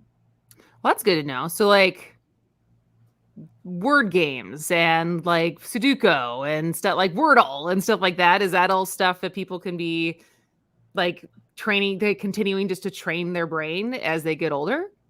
That can be helpful, but particularly social interactions. And during COVID, we really saw this. I mean, all of us suffered because we didn't have social interactions the way that we were used to, but especially with older folks, they didn't have that engagement that they were used to. And we saw more significant cognitive decline during that period.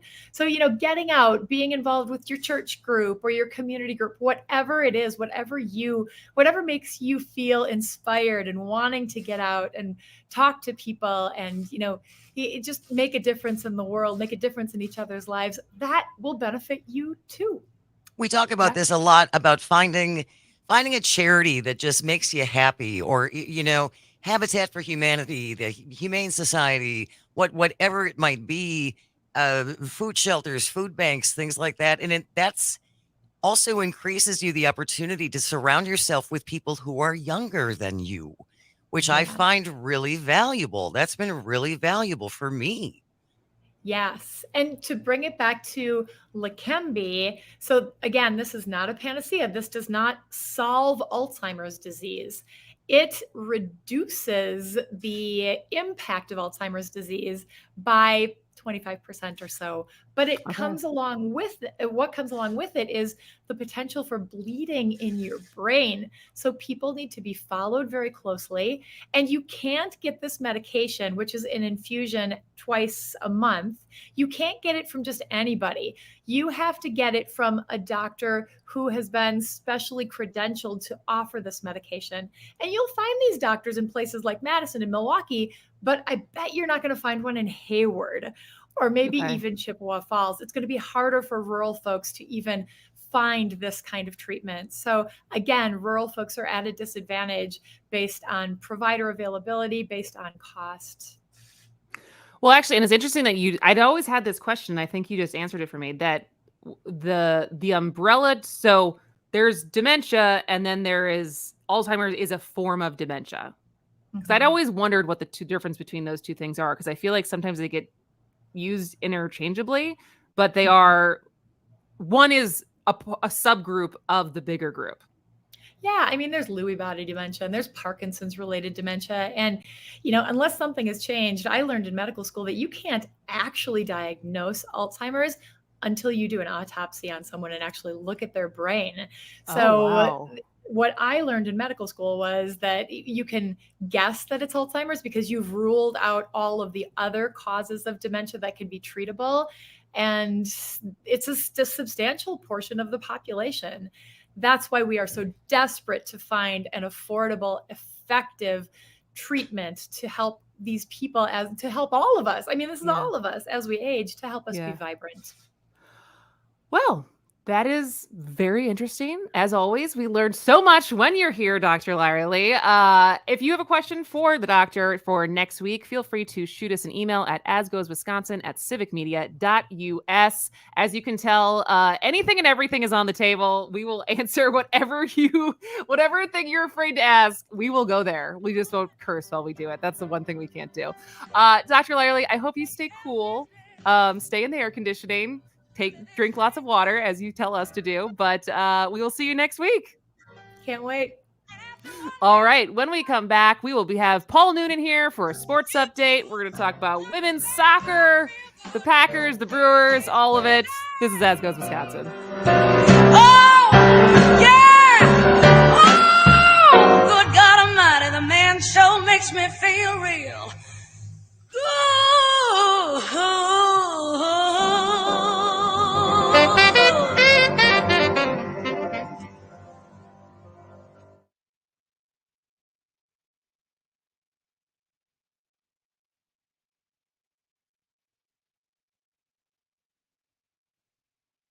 This summer, 5:40 a.m. WAUK has a new lineup. 3 to 4, Matt Flynn Direct. 4 to 6, The Devil's Advocates with Dom and Cruz on 5:40 a.m. WAUK. CBS News brief. Epic flooding in western Kentucky after more than a foot of rain. I've never seen nothing like that. And we've had floods before, but not like this. In the Southwest, the record-shattering heat wave rolls on. North Carolina tornado damage includes a Pfizer injectable drug plant that could mean shortages.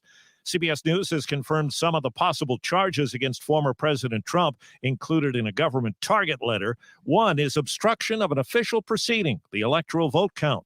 Legal analyst Jessica Levinson says it doesn't matter if Trump wasn't there for that. You don't need to be somebody with so-called boots on the ground. You have to be the person who's setting forth those actions. The owner of the Las Palmitas mini market in Los Angeles is happy. What do you think about winning? I think you're going to get $1 million, right? Yeah, that's good. Good to get $1 million for selling the winning Powerball tickets, worth just over $1 billion to a lucky someone. CBS News Brief, I'm Steve Kathan. You're listening to a radio station that's part of the Civic Media Network. Find more at civicmedia.us. With news on WAUK The Shaw, I'm Stuart J. Waddles. Milwaukee firefighters made a disturbing discovery when they found a woman's body inside of a burnt car in an alley near Washington Park yesterday morning. Authorities haven't released the woman's identity, cause of death, or how she ended up in the alley. Neighbors claim the alley has gained a reputation as a, quote, dumping ground. Winger and Warrant are still coming, but Skid Row is out for a weekend show at the Waukesha County Fair.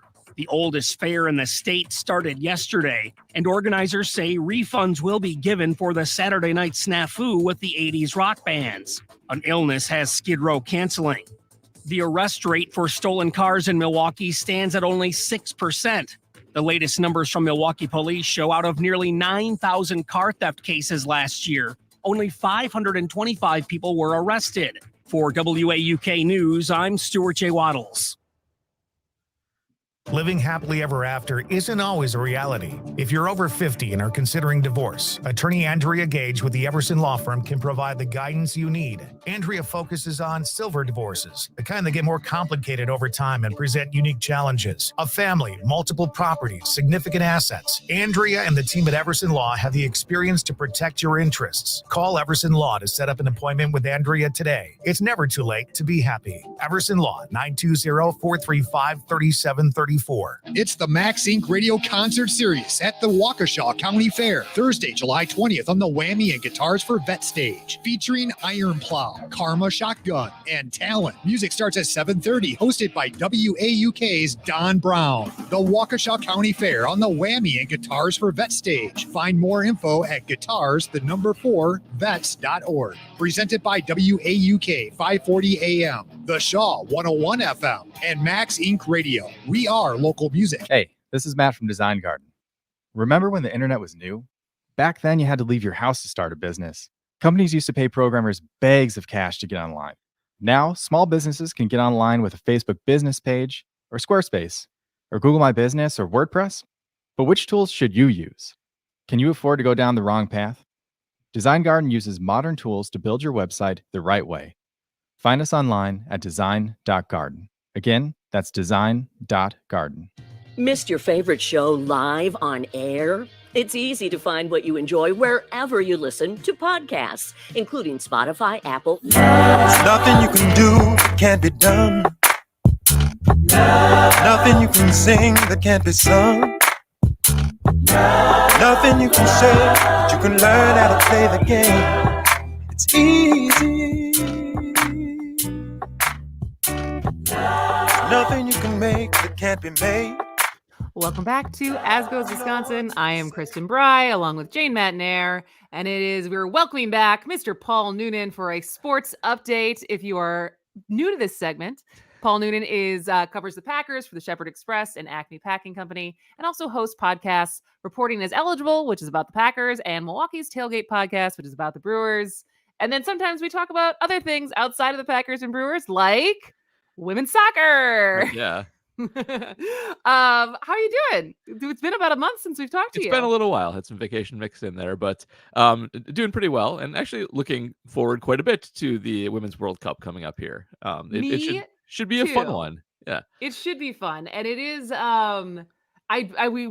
actually kind of got away from us yesterday with the topic, but I wanted to talk about it yesterday. But I also just feel like this is every year it feels like there's more momentum with just women's sports in general. Like this year was so great for the women's NC2A tournament and Caitlin Clark and all of the hype around that. And it just feels like there's more money going into women's sports, and it seems like this year, especially with the Women's World Cup, they're like out of they sold out almost completely of advertising. Like it's a big deal. It's a big deal. I think that's really not the main story because we have a really good team in it as well. But for anybody who is still dismissing the growth of women's sports, they should really pay attention to this in particular because the rest of the world clearly cares a ton about it. For a long time, the U.S. would just kind of walk over people. They've won the last two, but this is very competitive now. There are likely not going to be sort of those 8-0, 7-0 games that have happened occasionally in the past. Every other nation on earth has put a lot of resources into their women's soccer team. And this will not be a walkover for the United States. England is outstanding. A lot of the other sort of mid-tier countries are going to actually be legitimate contenders. And the United States is in a fairly tough division. I think England's division is or their bracket, their group, whatever, is a little bit tougher than the United States is, but the United States is also quite difficult. So this is going to be a really competitive tournament with a lot of very high quality soccer. And the United States will be tested, I think, more than they ever have been in any of their international competitions. And which is exciting, which is obviously it's more fun to watch great games than blowouts. Even if you're the team blowing people out, it's like, oh, great, we won, but was it entertaining? Was it fun? And so our first game is tomorrow at 8 p.m., which I'm very excited about, against Vietnam. But who else is? I actually don't know. Do you know off the top of your head of who else is in our first? I believe we have the Netherlands and Portugal in our group. Okay. And the Netherlands are quite good, if memory serves. Portugal is, pretty good. Most of the European teams are going to be at least competent. Netherlands are actually pretty good. And even Vietnam was, I would say, a good plucky story out of the Asian group play and put together some really good play. They do have one European player as well.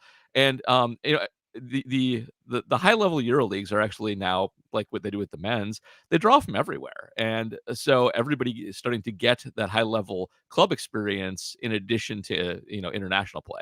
So it's a tough group. It is. I've seen it either as the toughest or second toughest group to England's, and even Vietnam will not be a walkover. They are a good team, and the United States will actually have to bring it if they don't want to get surprise upset. So it should be a fun one. That's awesome. So then as far as kind of our new players, I would say in 2019, if you paid attention, Megan Rapinoe, huge star, Alex Morgan, huge star, go Bears. She did play at Berkeley. The answer to our trivia question yesterday was Rose Lavelle, who played for the Badgers. Yep. But there's some at least one person who is on the team who is the highest paid player and has a pretty famous dad. Yeah, we should talk about Trinity Rodman, who I think is the youngest player on the team, is one of the youngest players in the NWSL, plays for Washington, and is an outstanding either 19 or 20-year-old at this point, was drafted as an 18-year-old, and is likely to see time, and one of the most exciting players in the sport. When it's all said and done, I won't be surprised if she ends up being better at soccer than Dennis Rodman was at basketball. That's saying so. I mean, because Dennis Rodman, his antics were certainly sometimes outshone like how good he was, but he was really good. Dennis Rodman was a really good player, a little bit of a weird player because he concentrated only on rebounding and defense, which was useful for the Bulls because they had Michael Jordan. But she is an outstanding ball handler, one of the best players the United States has ever produced, men's or women's. And it's nice to see that, we have kind of a lot of old guard on this team. And it's going to be a nice sort of passing of the torch to see some young blood actually start to turn into their own level of stardom. So she's one to keep an eye on. She's one of the best U.S. players already. It helps to have experience, but this is how you get it by making the national team as a 19-year-old or 20-year-old. I just want to say how delighted I am to know that offspring of Dennis Rodman can do something as normal as play soccer. Yeah, I for all just of find his- that reassuring for For some all of his reason. antics, when people talk about Dennis Rodman just having like conversations, they're usually pretty normal. He is weird. He like hangs out in North Korea and stuff. But when he talks to people, he's allegedly kind of a normal guy. So takes all kinds.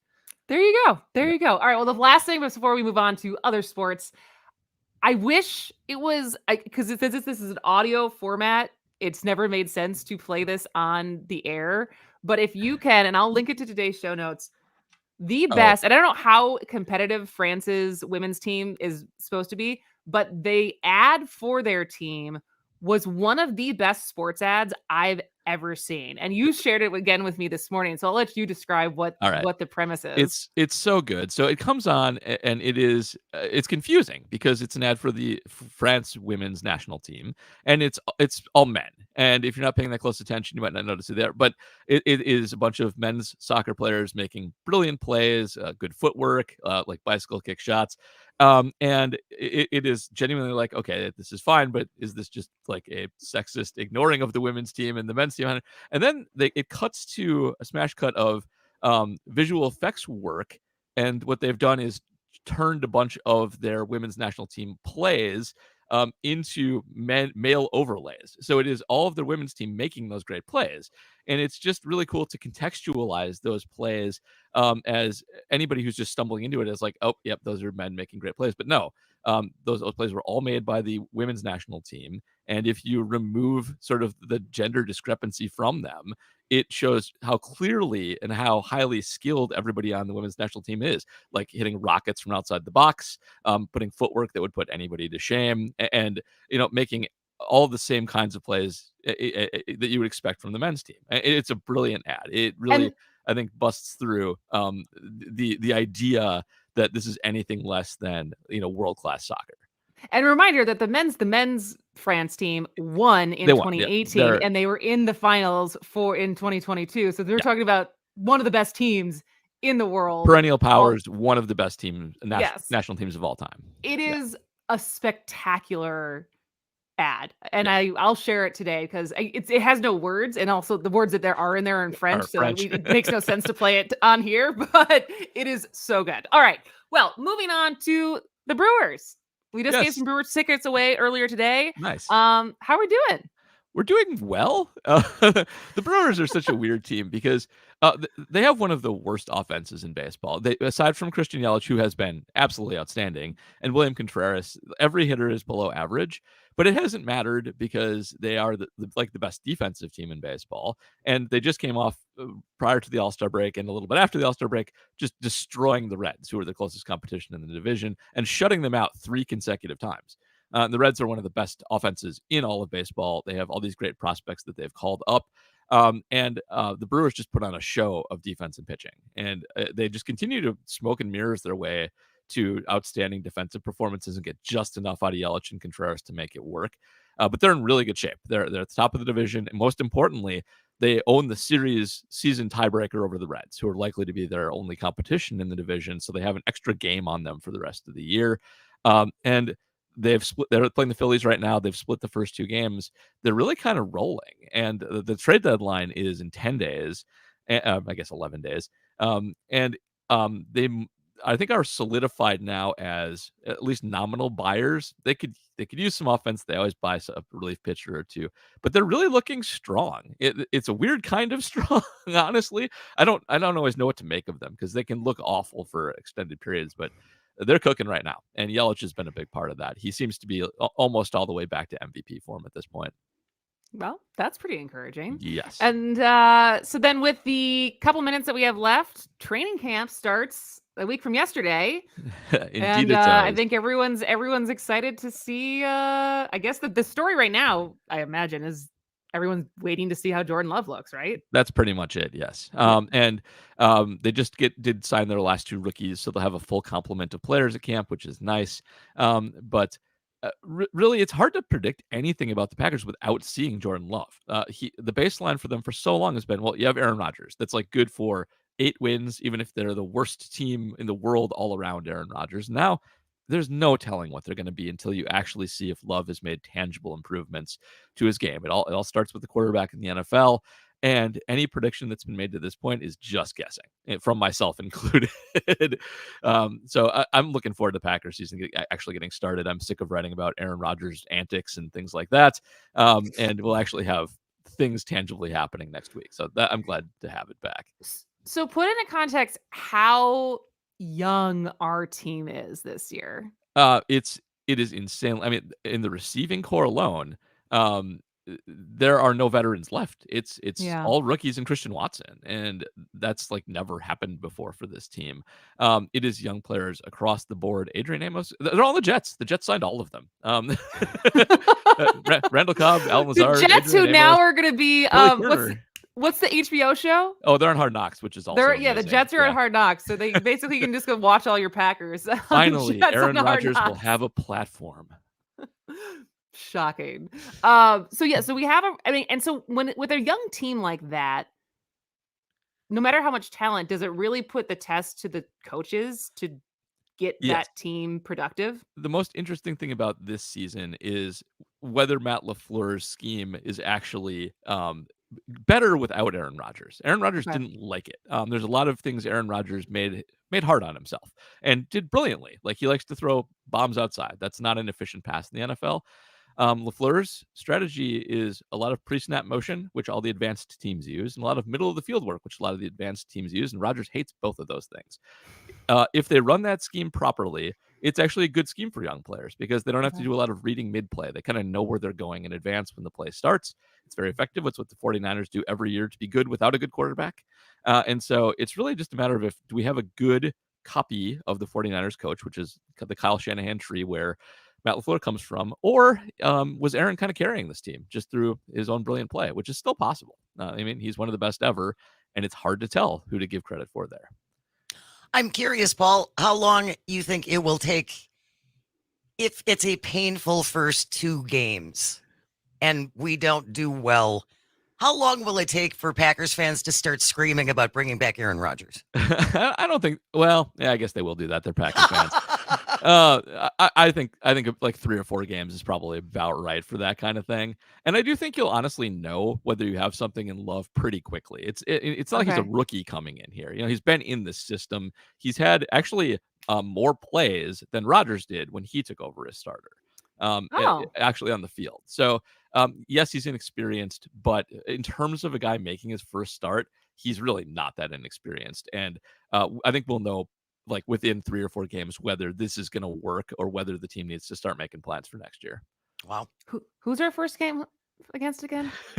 I don't know. I haven't looked at this. I don't know off the top of my head either. I was like, wait, so like I don't even know how hard or good or whatever we could expect probably from the the first Bears because they usually start division and end division. That's my guess, but I don't actually know. We'll find that out. Yeah, All right. I'm Well, not there Paul yet. I'm still in training camp mode. Yeah. All right. Well, you can catch Paul Noonan for Reporting as Eligible, which is his podcast about the Packers, Milwaukee's Tailgate podcast on the Brewers, and also on Shepherd Express and Acme Packing Company. We will see you in 2 weeks, friend. Sounds good. See you then. Bye. All right. We'll take one more break and come back after that with a THC restaurant. Not here, but a review of it. This is As Goes Wisconsin.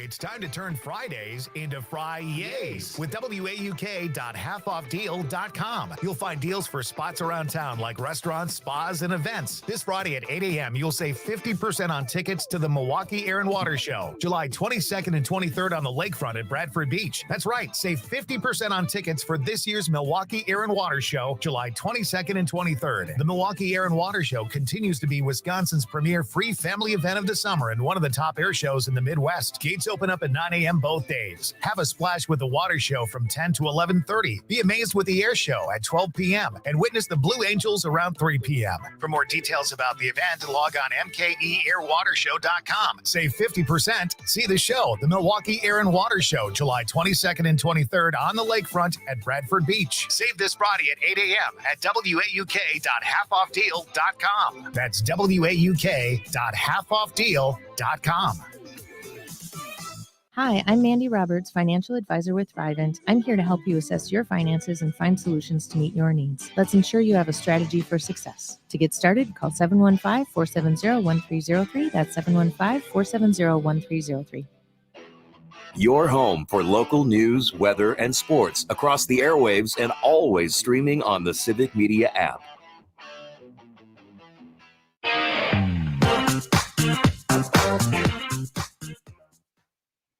Here's your updated forecast on the Shaw. Sunshine mixed with clouds at times this afternoon with a high of 82. Northwest winds 10 to 20 miles an hour. Partly cloudy skies again tonight. Lows dip down to about 57. Slight chance for scattered rain showers tomorrow. Daytime highs approaching 82, mainly sunny. Chance for scattered thunderstorms Saturday and Sunday. For Civic Media, I'm meteorologist Eric Height. Currently, it's 79.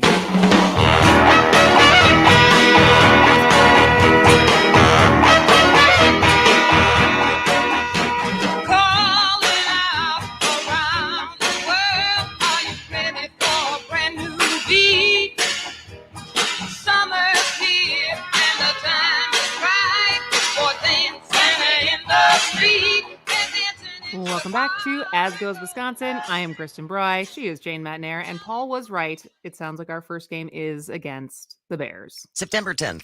September 10th. Yes. I will not be there. Mike, we have family tickets. My parents have 4 tickets.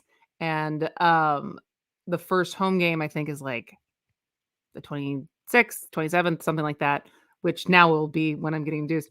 Going to be basically having the kid. But at first it was like, a week before what we thought my due date was going to be. And Mike was very optimistic. And he was like, let's go to that game with your parents. And oh my gosh. I was like, I don't know. That feels like a week before you're due. That seems like a bad idea. Like, that's going to be really uncomfortable. And then I think both my parents said, you have to climb like 40 flights of stairs to get to the seats. And I was like, yeah. No, we're not. You can go, Mike, if you want. I will not be going to that game. I don't know if I'll be going to any Packer games this year, which is fine. I've been good for 1 or 2 since I moved home, but I can watch Jordan Love from home this year. Exactly. Let him get better. Let him get a little better and a little more in the groove, and then you can go. Then we could go. We'll go next year. All right. Well, this is obviously not happening in Wisconsin anytime soon, but would you, Jane, go to a THC restaurant? Now, does this mean it's all THC infused foods? Yes. Okay. So there's I'll give you a little more of what's the restaurant in Minnesota, and you can tell me if you would partake or not if given the chance. A new restaurant is taking advantage of Minnesota's thriving hemp-derived THC industry by putting the products on the dine-in menu. High Flora, ! Is advertised as Minnesota's first THC restaurant. Patrons can buy a house-made 5 milligram tincture with their meal and add it to their food and drinks. It's vegan. And it had its grand opening, I think, either earlier this week or last week. It's alcohol-free, but offers mocktails. And so basically in Minnesota, edibles can be sold in a prepackaged child-proof container, meaning cannabis can't be baked into the dishes served to dine-in customers. And that doesn't apply to beverages. But there's nothing against putting a packaged product on the menu that guests can do as they please. So it's basically like you get like a side, like you order your meal with a side of weed. See, and the first thing I can think of is, why wouldn't you just get high before you go to the restaurant? See, I mean, I guess it's because of the experience, but the tincture, which costs $10, comes in a 3-ounce bottle with a dropper. and it's blended with either beet, juniper, or beet, juniper, and several other herbs. So it's Okay. And then I guess you can season your food with it. Does this call to you? Ah, See, I just feel like I'm being forced to go to this restaurant for something that I can get somewhere else. somewhere else. You know, What I it mean- reminds me of is there was in college there's obviously like the Greek life, but then we also had a lot of co-ops, so like co-op living, which always seemed fun. I never lived in one, but it's like, and like each co-op had a theme, so it was kind of to attract the Same type of people. like-minded people. Sure. And there was one that was kind of shall we say, the druggy co-op. I can see that. Yeah. And every year, and I never attended one, and I'm not saying that because of like, oh, I would get in trouble. Like, I'd tell you if I had, but I didn't. I had only heard about it. That every year they did a Thanksgiving dinner where everything was laced with weed. And it was just like comatose as far as like how high people got. But also it's on, if you think about Thanksgiving food, because everything I know about people who ever try to bake with weed, it has to like melt into the butter. So like everything you think about Thanksgiving food, you think about mashed potatoes and gravy, and like everything does have butter in it. So like it's just in everything. So it's so fattening, and it's such heavy Thanksgiving food already. And then you put weed, like lace weed into all of it. And I was like, that sounds like not fun. It sounds like a big group nap. I know. Just right? Like, and everything ends with you have dinner, and you got the isn't it tryptophan and turkey that already makes you sleepy? And so you finish eating, and everyone just goes into a coma. It's just a big cuddle puddle sleepover after Thanksgiving. Right. And so like reading about this, I was like, I don't know. It'll be interesting to see how this restaurant does, but it also doesn't sound that cheap. So after mandatory service fee and tax, 2 small plates, a drink, a dessert, and the tincture, it ended up being $90. Yeah.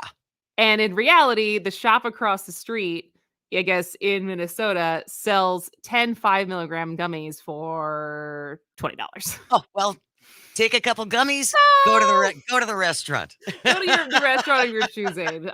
So I thought that was kind of interesting. But also, speaking of a food that a lot of people sometimes eat when they're high, remember the debate over Taco Tuesday being trademarked? Oh, big controversy.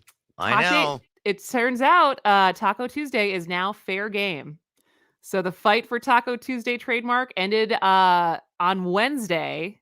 I think, or either it was right before or right after Tuesday. It would have been perfect had it actually happened on a Tuesday. On Tuesday, seriously. But Taco John's, which I guess is based in Wyoming, gave up its legal claim to the phrase following the challenge brought in May by Taco Bell. So now any company can now use Taco Tuesday to promote its food. So there is some taco trivia for you today. Taco trivia on a Thursday. All right. Well, super fun show today. We will be back tomorrow, as always, at 10 a.m. But thank you to everyone who made today's show possible, everyone who called, everyone who texted, Dr. Lylerly, Paul Noonan, Dom from Devil's Advocates, Dominic Salvia. Yeah, he's going to be here tomorrow. Tomorrow for our crossover Civic Media Host weekly roundup. Then we're going to be talking to UW professor Greg Nemeth about electric vehicles and making the switch, which is something I'm considering because my lease is up in November. And then we're also going to be talking to UW professor Christine Whalen, who I met on 4th of July. She's like the happiness professor at UW-Madison, and we're going to talk about Barbie because Barbie premieres this weekend. I know you're very excited. I'm very excited about this movie for a variety of reasons. So come back tomorrow at 10 a.m. This has been As Goes Wisconsin. Around the world, they're dancing.